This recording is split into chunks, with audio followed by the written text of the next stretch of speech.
자소서를 작성하는데 가장 중요한 거, 일반적인 사람들은 이해하기 쉽지 않을 수 있어요. 프레임을 잘 짜는 게 중요합니다. 어떤 틀을 잘 짜서 면접관과의 대화에서 그 틀을 벗어나지 않도록 하는 게 제일 중요해요. 그러니까 우리가 뭐 축구 경기할 때 원정 경기냐 아니면은 상대편이 우리한테 와서 하는 경기냐, 여기에 따라서 승률의 차이가 많이 날 수 있잖아요. 당연히 이제 우리 홈 구장에서 싸우면 훨씬 더 그 승률이 높아질 수 있는 것처럼, 면접도 내가 자신 있는 이야기나 컨텐츠 안에서 또는 그런 이 범위 안에서 이야기를 하면 훨씬 더 효과가 좋죠.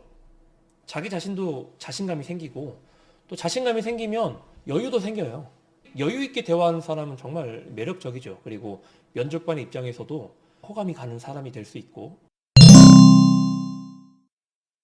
그러면 프레임을 짠다는 게 무슨 말이냐? 예를 들어 이런 겁니다. 픽션으로 예를 한번 들어볼게요. 보통 공대에는 남자들이 많이 가잖아요. 근데 이분이 여자야. 여잔데 공대를 갔어요. 어떤 과인지는 특정하지 않겠습니다. 그냥 픽션이니까. 근데 보통 공대 여성이 갔다고? 라고 생각하면은 어떤 이미지가 떠오르죠? 뭐 긍정적인 이미지든 부정적인 이미지든 다 떠오를 수 있단 말이에요. 근데 여기서 포인트를 잘못 잡아버리면 남성들에 비해서 물리적인 힘도 떨어지고 남성들이 많은 조직 안에서 적응하기가 쉽지 않은 그런 사람이 돼버릴 수도 있어요. 근데 조금만 반대로 생각하면, 보통 우리 현장을 생각해 보자고요. 어떤 현장 설비를 하는 직무인데 대부분 남자다 보니까, 예를 들어서 현장 설비를 하고 결과 보고를 하는 서류 취합 또는 데이터 취합, 이런 게 좀 약할 수 있잖아요. 근데 이분은 그런 걸 잘해. 왜냐? 일반적으로 여성이라는 그 이미지를 생각하면 서류 업무를 좀 더 잘할 것 같다라는 그런 일종의 선입견도 있잖아요. 우리가 면접 때 활용할 수 있는 거는 뭐든 다 활용해야 됩니다. 그게 선입견이든 뭐든 다 활용해야 돼요. 제일 중요한 거는 합격하는 거니까. 이런 거예요.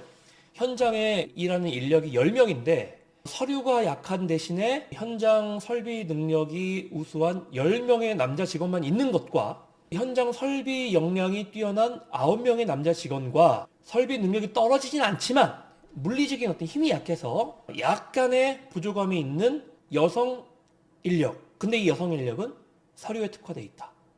A의 조건이 더 좋아요? 아니면 B의 조건이 더 좋아요? 현장의 입장에서. 당연히 B의 조건이죠. 왜냐? 10명의 일을 9명이 나눠서 하면 쉬워요. 어렵지 않아요. 그렇죠?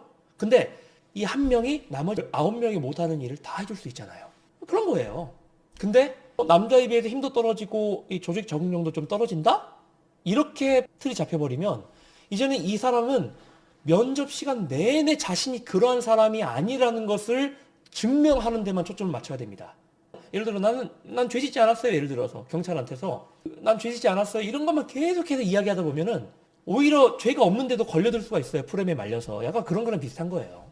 그러니까 처음에 나라는 사람이 갖고 있는 이미지와 느낌을 어떻게 어필할 것이냐.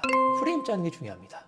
이 정치인들도 뭐 어떤 프레임에 갇혔다, 어떤 프레임에 갇혀서 우리가 지금 이렇게 밀리고 있다, 이런 얘기를 하잖아요. 그러니까 옳고 그름이나 선악이나 또는 좋고 싫음의 여러 가지 문제에 대한 관점이나 기준이 있겠지만, 중요한 거는 어떤 틀을 짜고 그 틀 안에서 이야기를 하느냐가 중요한 겁니다. 면접에서도 프레임이 중요하다.